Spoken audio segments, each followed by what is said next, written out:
Сәлеметсіздер ме оқушылар, сіздермен бірге Зейін онлайн мұғалім Ұлжан Төлегенқызы.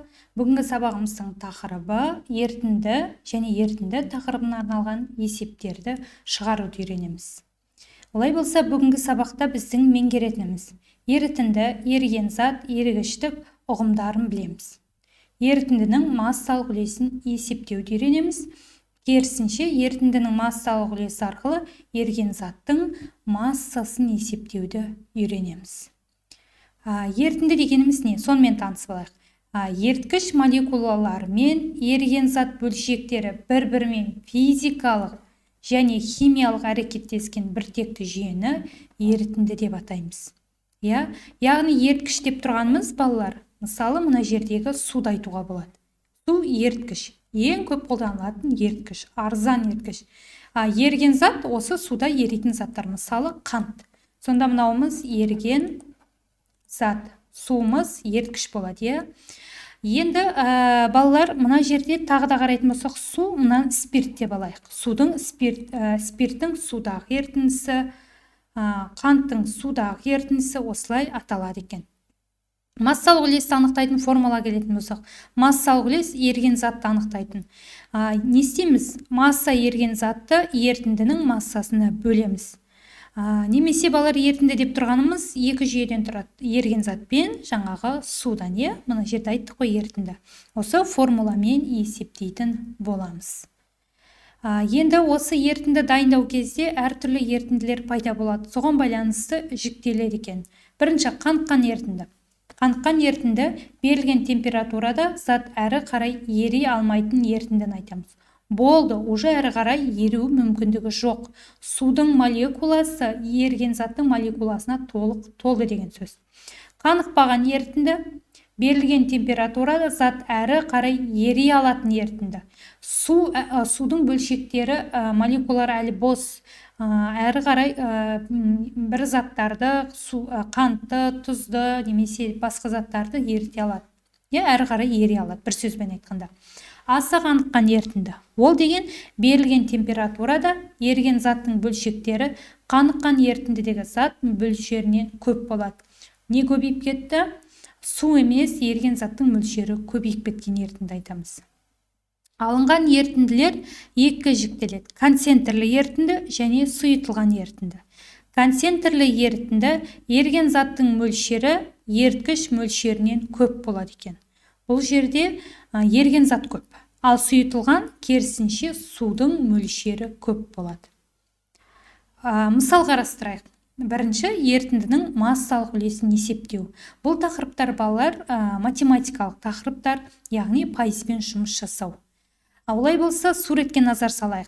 280 грамм суға не қосқан? Үстіне 40 грамм глюкоза ертіліпті. Онда ыдысты алайық. Ыдыстың ішінде 280 грамм су бар. Оған құйылды 40 грамм глюкоза. Енді глюкозаның да, балалар, физикалық қасиетін қараңыздар. Қандай? Ақ түсті, суда жақсы еритін кристалл екен. Енді мына формулаға саламыз. Бұл формуланы аса білудің де қажеттілігі жоқ. Еріген зат.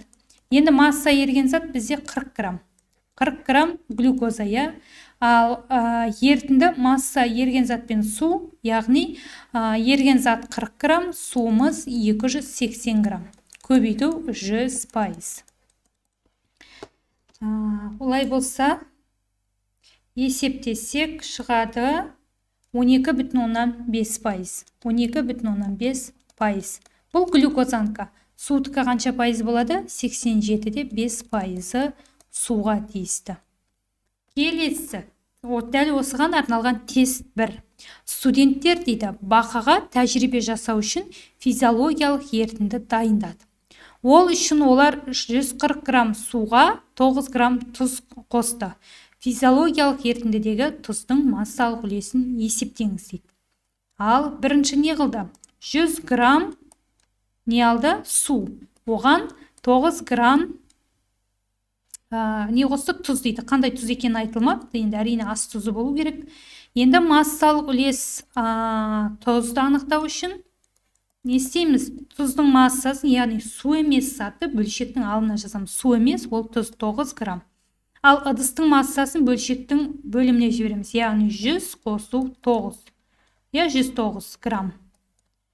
Көбейту 100%. Сонда шығады 8,26%.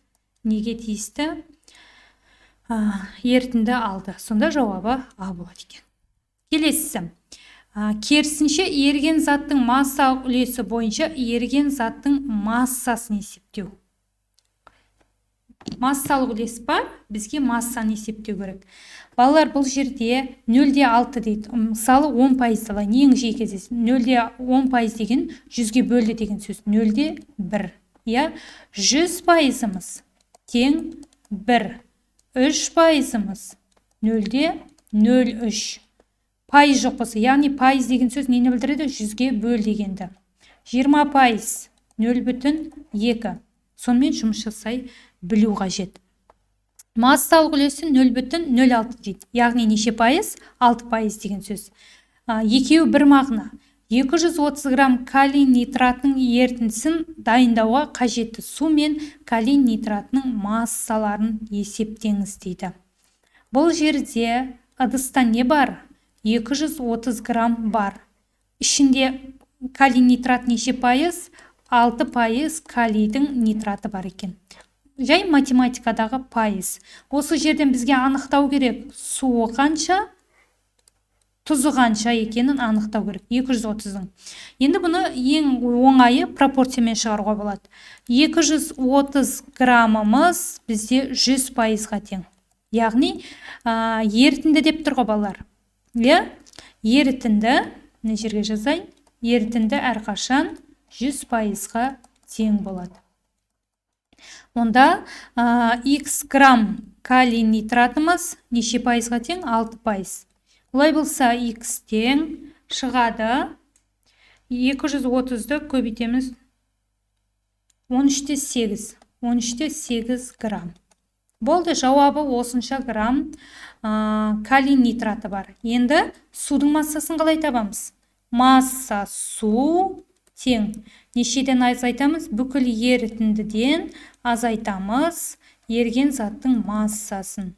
230-дан азайтсақ шығады 216-да 2 грамм су екен. Сонда масса суды табу үшін не істейміз? Масса ерітінді азайтылған масса еріген зат. Яғни азайтып тастаймыз. Міне тұз және суды анықтадық. Тест 2. Ас тұзының судағы ерітіндісінің физиологиялық ерітінді ретінде медицинада кеңінен қолданылады. Уже оқушының ойына не керек? Тұздың қайда қолданылатын? Біз көбіне білеміз, тұздың тамақта көп қолданылатын. Дәріханада осы тұздың неше пайызды? 250 грамм 3%-ды ерітіндісін даярлау үшін тұз бен судың массалары қанша дейді. Демек 250 грамм ыдыста тұр, сыртында не деп жазылып тұрады? 3% деп тұрады. Демек бізге нені табу керек? Суды және тұзды табуымыз қажет екен. Олай болса, тағы да жаңағы әдіс 250-іміз 100%-ға тең, x граммымыз 3%-ға тең. Енді осыны есептесек шығады 7,5 грамм. Бұл тұздықы, тұз. Судықын табу үшін не істейміз? Масса су тең 250 азайту 7,5. Шығады 242-де 5 грамм. Немесе бұлай да табуға болады. Алдағы есептерде қолданамыз, балалар. Қалай тұр? Бір-біріне көбейте саламыз. Яғни 250-ді көбейтеміз 3%-ға. Калькуляторға дәл осылайда салуға болады. 7-де 5 шығады екен. Ең оңай жолы пропорция қылып уақыт осы жолмен шығарамыз. Енді ең жиі тестте кездесетін араласқан ерітінді. Қараңыздар, мен әдейі 2 ыдысты көрсеттім. Бірінші ыдыста не бар? 120 грамм, неше пайыз? 25%. Екеуі бірге тұр. Екінші ыдыста 200 грамм 15%. 200 грамм, оның ішінде 15%. Пайыздар нелер екен? Қышқыл, күкірт қышқылы. H2SO4, мынада да H2SO4. Уақытымызды үнемдеу үшін қалай табамыз? Масса H2SO4 тең 120-ны 25%-ға көбейтеміз. 120 көбейту 25%. 30 грамм. 30 грамм мына ыдыста бар. Екінші ыдыста қанша? Онда масса H2SO4 тең 200 көбейту 15%. Бұдан да шығады 30 грамм. 3-те 1,5 көбейтсең 30 грамм. Демек, күкірт қышқылдарын таптым. Екі ыдыста да күкірт қышқыл бар. Осы екеуін бір-бірімен араластырды дейді. Мұнда ыдыстың көлемі өзгерді ме? Өзгерді. Қаншаға? 200-ге 120-ны қосамыз, ыдыстың массасы шығады 320 грамм. Бұл ыдыстың массасы. Мен жерге жазайын. 320 грамм ыдыстың массасы. Осының ішіндегі нені тап дейді? Қышқылдың массалық үлесін. Қышқылдың массалық үлесін табу үшін біз масса күкірт қышқылы ғой, онда күкірт қышқылының массаларын бөлшектің алымына табамыз. Ненің массалық үлесін тап десе, ол бөлшектің алымында. Күкірт қышқылы бізде екеу, 30 және 30. Екеу, Олай болса 30 қосу 30, біреуі бірінші ыдыста, екіншісі екінші ыдыста. Бөлшектің алымына не жазамыз дедім? Бүкіл ыдыстың массасы. Ыдыстың массасы 320 болды. Көбейту 100%. Онда 6000-ды бөлемін 320-ға. 18-75%. Осындай ортақ. Көбіне бұл пайыздар осы цифрдың арасында жүреді балар. Мына мен мынаның аралығында. 15-тен аз болмайды, 25-тен көп болмайды. Екеуі ортақ бір ерітіндіге келеді. Дәл осындай мысал тест 3. Массалық үлесі 0,1. Немесе ол деген сөз не деген сөз еді? 10%. 0,2-міз 20%. 150 грамм натрий хлориді ерітіндісі мен массалық үлесі 0,2 250 грамм натрий хлориді ерітіндісін араластырғандағы алынған ерітіндідегі тұздың массалық үлесін есептеңіз дейді. Дәл жоғарғы есеп, бұл жерде мен ыдыс алмаппын. Былай салайын. Ыдыстың массасы әрине үлкейеді. Бірінші ыдыстың массасы қанша? 150 грамм. Екінші ыдыстығы 250 грамм. Енді екеуін бір-біріне құйсақ ыдыстың массасы қанша болады? 150-250 400 грамм болады, Мұнаның ішінде неше пайыз? 0,1, 10%, натрий хлориді. Мынада 0,2 натрий хлориді. Бұлай болса сразу таба салуға болады, өте оңай. Масса тең 150 көбейту 0,1, 10% ғой, яғни 15 грамм. Келесі масса тең 250 көбейту 0,2. Бұл енді 2% 50 грамм. Демек, бұл натрий хлоридтерінің массасы. Сонда ыдыстың ішінде 400 грамм болса, ыдыстың ішінде 15 қосу 50. Яғни 65 грамм натрий хлор бар екен. Массалық үлес натрий хлор табу үшін бірінші ыдыстағы натрий хлор, екінші ыдыстағы натрий хлор, бөлінген ыдысымыз 400 грамм, көбейту 100%. Сонда қанша шығады? 65 бөлеміз 400-ге. 16-да 25 дейді. 16-да 25%. Сонда ондай жауап бізде Б нұсқасында бар екен. Төртінші мысал. Массасы 250 грамм натрий сульфатының 10%-ық ерітіндісіне дәл натрий сульфатынан 30 грамм қосты дейді. Ерітіндідегі натрий сульфатының массалық үлесі. Ең бірінші ыдыста не бар еді? 250 грамм бар. Оның ішінде 10% натрий сульфаты. 10% натрий сульфаты бар екен. Ал оның үстіне добавка жасапты, 30 грамм тағы қосқан. 30 грамм натрийдің сульфаты. Енді балар, натрий сульфаты неше жерде бар? Екі жерде. Біріншісі ыдыстың ішінде бар еді, екінші үстіне қосты. Олай болса, массалық үлес натрий сульфатын тап деді ғой. Енді не істейміз? Натрий сульфатының массасын мына жерге жазамыз. Ыдыстың ішіне салынғаны 30 грамм сырттан келген, ал ыдыстың ішінде қанша бар? Оны біз есептеп аламыз. Яғни масса тең жаңағы әдіспен 250-ді 10%-ға көбейтеміз. Бұл енді 10% 25 грамм. Енді ыдыстың ішінде 25 грамм бар екен. Бөлшектің алымына не жазамыз деп едім? Бөліміне. Ыдыстың бүкіл массасы. Ыдыстың массасы 280. Неге? 250 еді, үстіне 30 грамм қосылды. 280 көбейту 100%. Онда 55. 5500-ді бөлеміз 280-ге. 19-да 6% дейді. 19-да 6%. Массалық үлес көбейді ма? Көбейді. Басында 10 еді. Қаншаға көбейді? 19-да 6%-ға өсті. Сонда неше пайызға көбейген? 9-да 6%-ға артқан. Ненің әсерінен? 30 грамм тұздың әсерінен. Тест, осыған байланысты тест. Массалық үлесі 0,2 150 грамм калий хлориді ерітіндісі дейді. Ыдыста 150 грамм ерітінді бар. Осының ішінде массалық үлес қанша? 0,2. Немесе 20%. Үстіне не қойған? Дәл сондай калий хлорид 5 грамм қосыпты. Ыдыстың массасы өсті ма? Өсті.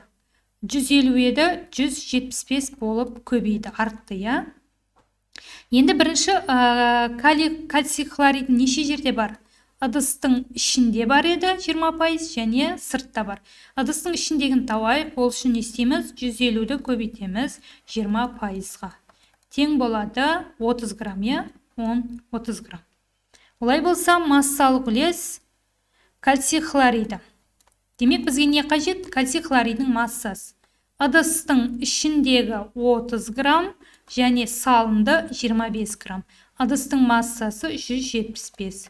Көбейту 100%. Олай болса, 55 грамм. 55-ті бөлемін 175-ге. 31-де 4 дейді.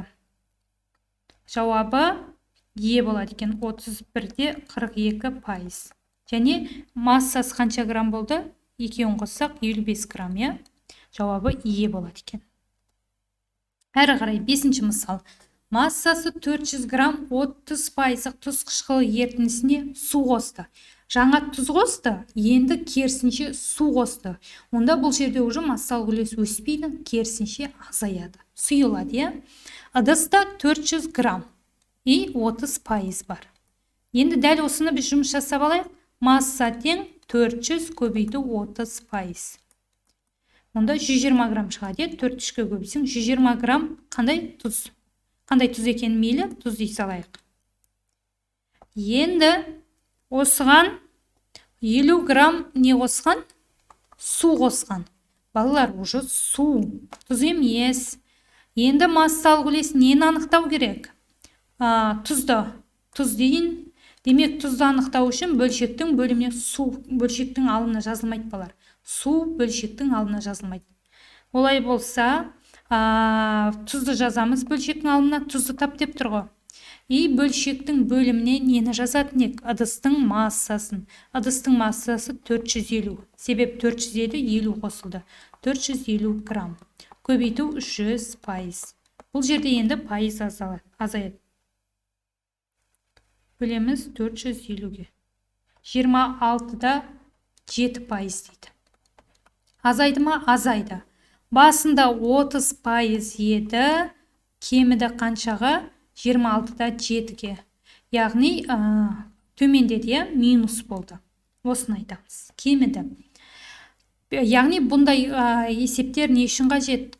Пайызды төменде өтті үшін. Қарапайым тілде, мысалы, біз дүкеннен 70%-ді сірге қышқылын алдық дейік. Бізге сірге қышқылын 70%-ді қолдануға болмайды. Бізге неше пайызы? 12%-ді қышқылды қолдану керек. Демек, біз оны суда сұйылтып пайызын азайтуымыз керек. Тест 5. Күкірт қышқылының 320 грамм 10%-ді. Мұны көрсек, уже ыдыс бар. 320, ішінде 10%. Осыған 80 грамм не құйды дейді? Су құйды. Ерітіндідегі қышқылдың массалық үлесі. Күкірт қышқылы екен балар. 10%-іміз күкірт қышқылы. Онда масса күкірт қышқылын табайық. Не істейміз? 320-ны 10%-ға көбейтеміз. 32 грамм шығады. 32 грамм қышқыл бар. Енді массалық ыдыстың массасын табуды ұмытпаймыз. Ыдыстың массасы 400 болып кетті. 327 80 грамм. Енді массалық үлес қышқыл. Онда бізге не қажет? Су емес. Су емес, тек қышқыл ғана. Ол 32 грамм. Ыдыстың бөліміне не жазамыз? Бүкіл ыдыстың массасын 400 грамм. Көбейту 100%. Сонда шығады 32,00 бөлу 400. 8% дейді. Бірнеше зат тап депті балар. Міне массалық үлесін дейді, біз оны таптық 8%. Енді массасын тап дейді. Масса бізде 32 грамм шықты, 32 бар ма? Бар. Және су массасы дейді. Судың массасын табу үшін былай жасайық. Бізде общий 400 грамм ғой. 400 граммның ішінде қышқылымыз қанша? Қышқылымыз 32 грамм. Онда судың массасы қанша болады? 368 грамм болады.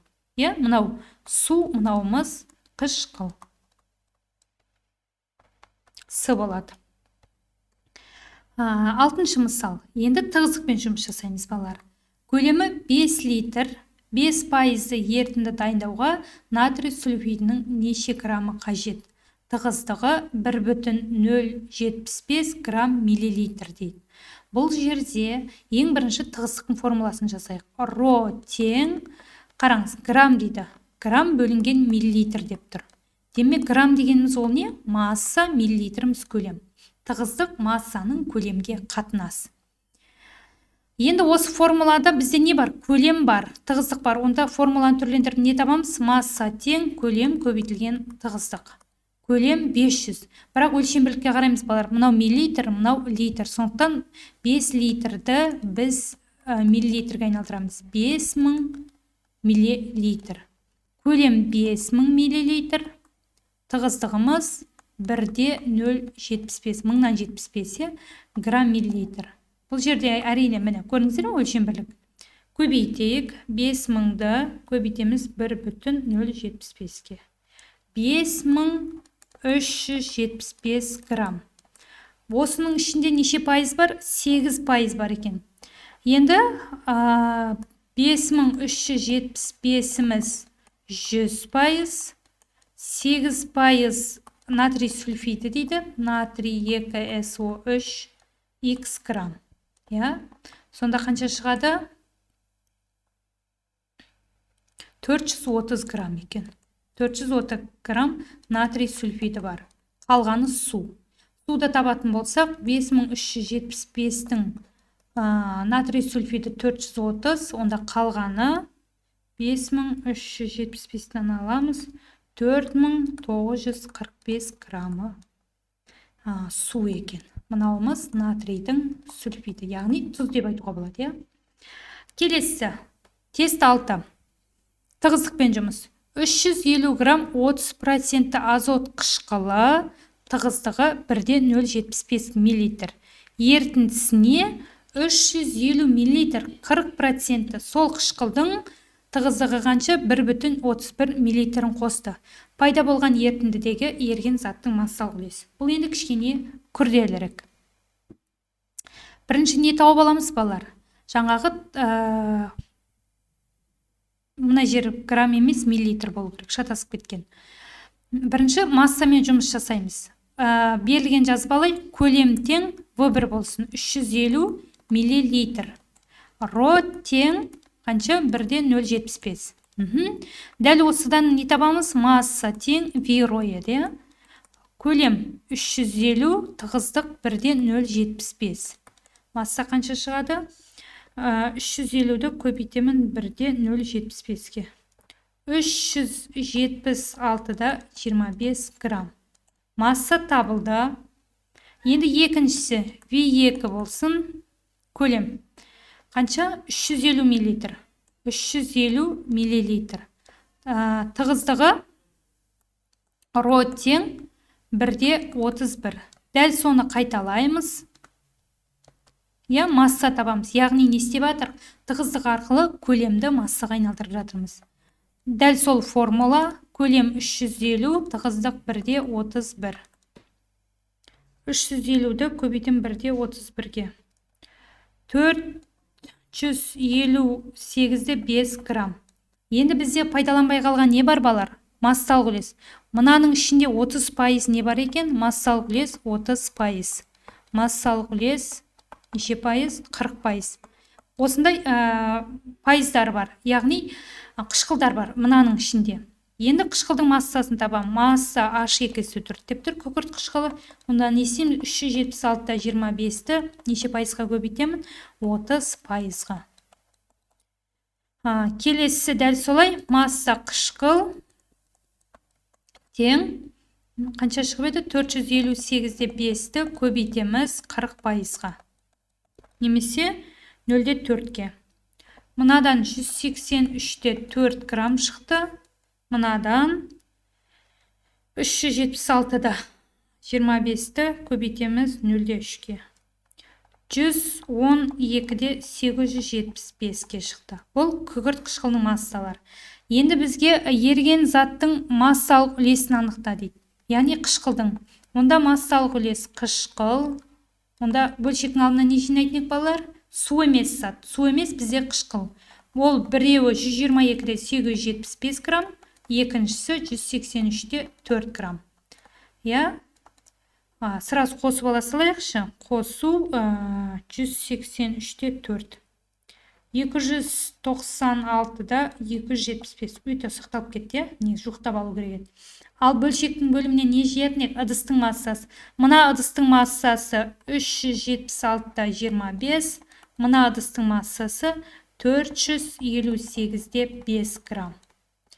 Олай болса, бұл ыдыстың массасы қанша болды? 376-да 25 қосу 458-де 5. 834-де 75.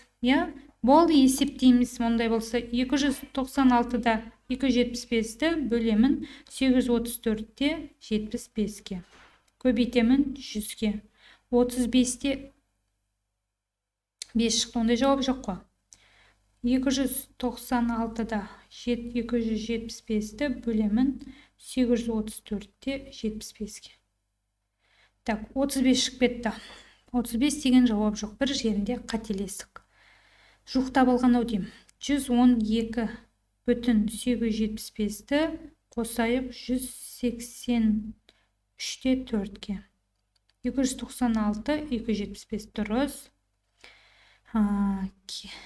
Келесі массаларын қосайық. 458-де 5-ті қосамыз 376-да 25-ке. 834-де 75 дұрыс. Жарайды балар, 35% деп алайын. 35%. Бұл жерде ондай жауап көріп тұрған жоқпын. Демек, жауапта қате. Немесе жуықтаудан болып тұр. 7-ші мысал. 500 мл тығыздығы 1,115 грамм миллилитр 15% күкірт қышқылының ерітіндісіне 10 грамм күкірт қышқылы ертілді. Алынған ерітіндідегі күкірт қышқылының массалық үлесімен қышқылдың массасын есептеңіз дейді.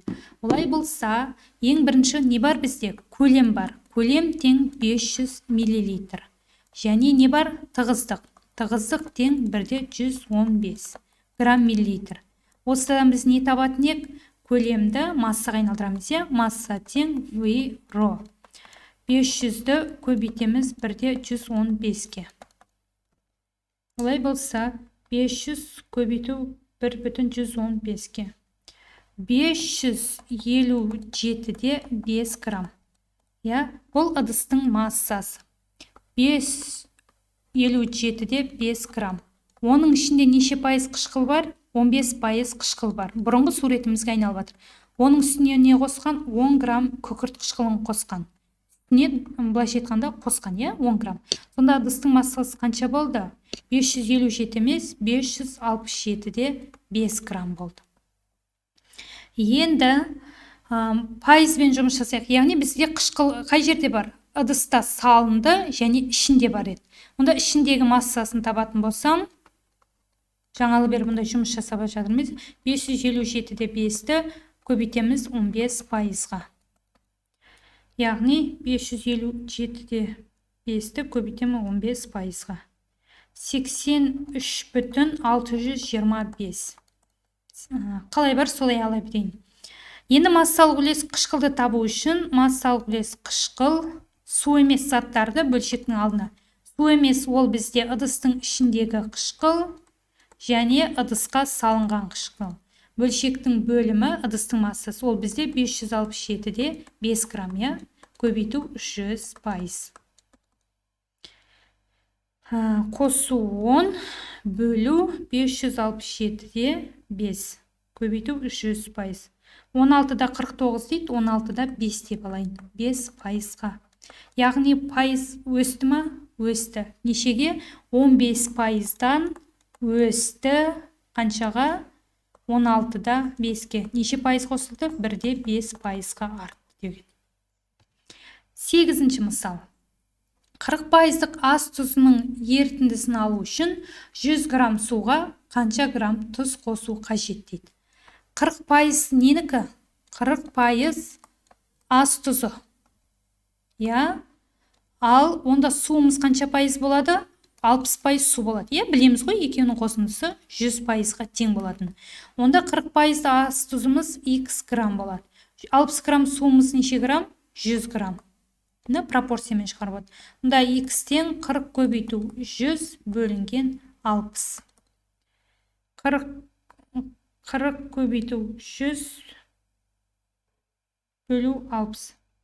66-да 7 грамм дейді. 66-да 7 грамм тұз керек екен. Келесі. 5%-дық күкірт қышқылы ерітіндісін дайындау үшін 190 грамм суға қосылатын қышқылдың массалық үлесі.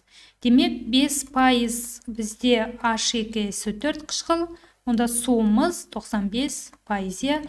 Бізге күкірт қышқылы x грамм деп тұр, судың массасы бар 190 грамм, я? Олай болса x-тен 5 көбейту 190 бөлінген 95. 5-ті көбейтемін 190-ға, бөлемін 95. 10 грамм дейді. 10 грамм қажет екен. Жауабы D болады. Келесі 9-ші мысал.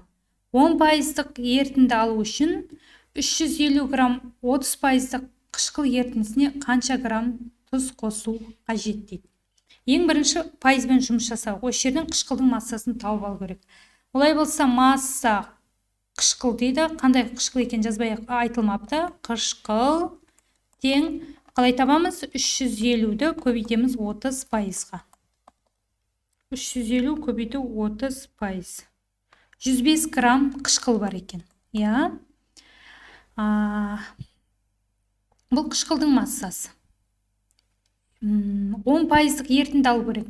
Онда 10%-ға айналдыру үшін қанша грамм тұз қосуға жетті ма? Ерітіндіге қанша грамм су қосуға жет. 10%-ымыз бізде массалық үлестің формуласымен де шығаруға болады бұны балалар. Так, қазір 10%-дық ерітінді алу керек. 10% ерітінді алу үшін суға қанша грамм су қосуға жетті. Енді тұздың массасын тауып алдық. Біз 10% шықты, 105 грамм шықты. 105 граммымыз неше пайызға тең? 10%-ға. Неге? Себебі біраз 10%-ді алу керек. Онда 90 грамм суымыз, 90% суымыз қанша грамм деп тұр? Я? Онда x-тен 105-ті көбейтемін 90-ға, бөлемін 10-ға. Қысқарсам 9, 105-ті көбейтеміз 9-ға. 945 дейді. 945 грамм. Бұл судың массасы. Бірақ бұның барлығын қоспаймыз балар. Бізде мына жерде су бар. Соны табайық. 105 грамм тұз болды ғой. Онда судың массасы қанша болады? 350-ден масса суды аламыз. 350-ден азайтамыз 105-ті.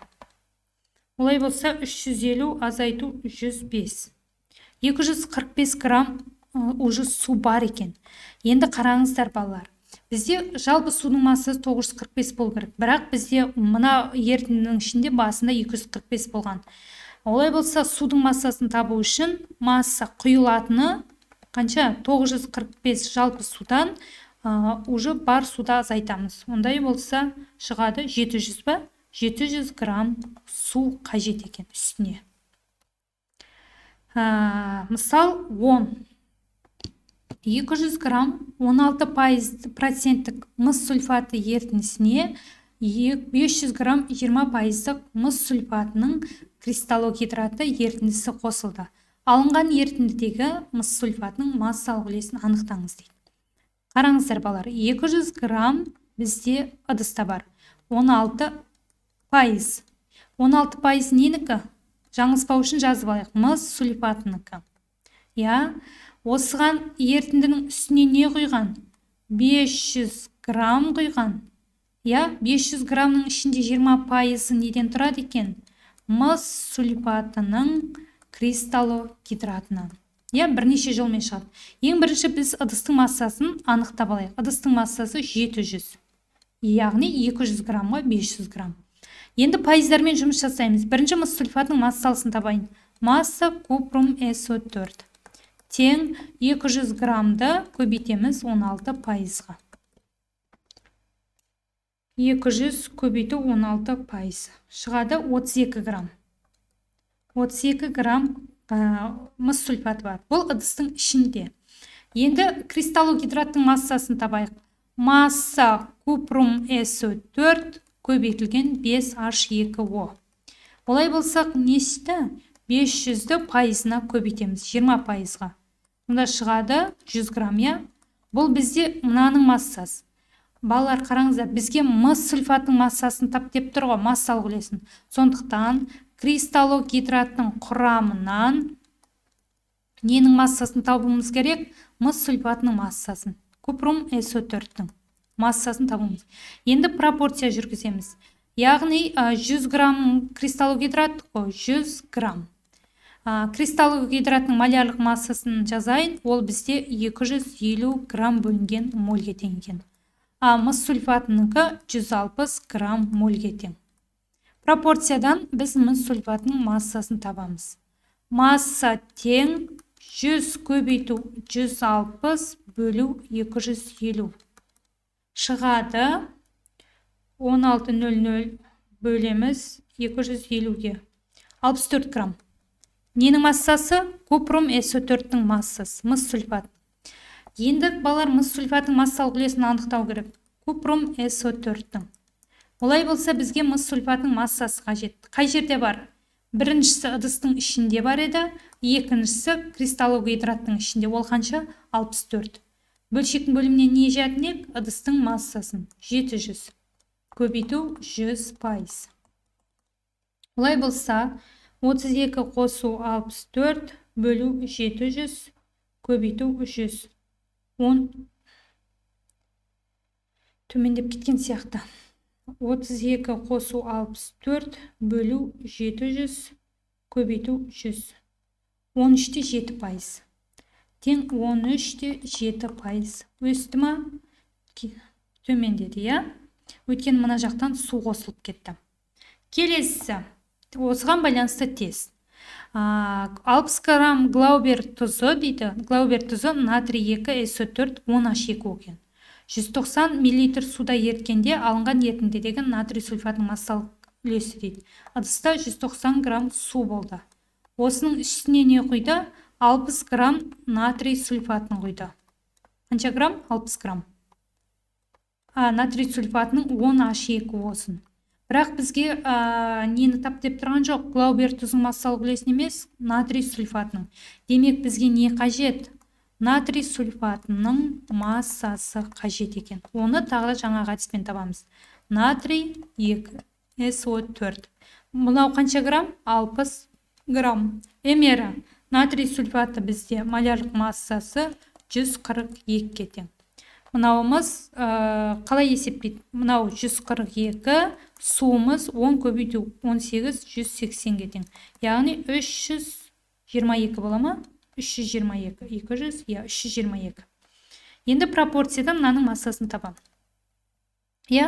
Масса натрий сульфаты тең 60 көбейту 142 бөлінген 322. Қанша шығады? 60 көбейту 142 бөлу 322. 26 грамм. 26 грамм. 60 грамның ішінде 26 граммы натрий сульфат екен. Енді массалық үлес натрий сульфатын табам. Ол үшін не істеймін? Натрий сульфатының массасын бірақ жерде бар, ол 26 грамм.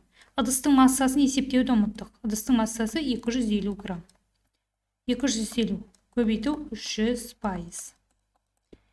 Мұнда 26-ны бөлеміз 250-ге, көбейтемін 100-ге. Онда 4 дейді. Жуық таба алмапты. Онда қалай бар солайын 60-ты көбейтемін 142-ге, бөлемін 322-ге. 26-да 45 дейді. 26-да 5 деп алған сияқты. Бөлемін 250-ге. Онда 6. Тең онда 6%. Жауабы F болады екен. Натрий сульфатының массалық үлесі. Балалар, осымен біздің сабағымыз аяқталды. Ерітінді тақырыбының есептері жиі кездеседі және түрлі форматта кездеседі. Ең бірінші оқушы сіздер пайызбен жұмыс жасап білулеріңіз керек. Одан кейін ыдысты көз алдарыңызға. Ыдысқа не келіп жатыр? Бөлшектің алымына не қоям? Бөліміне не қоям? Соны білсек жеткілікті. Ыдыстың алымына, төбесіне су емес заттар, бөлшектің бөліміне бүкіл ыдыстың массасын қоясыздар. Осымен біздің сабағымыз аяқталды. Сау болыңыздар.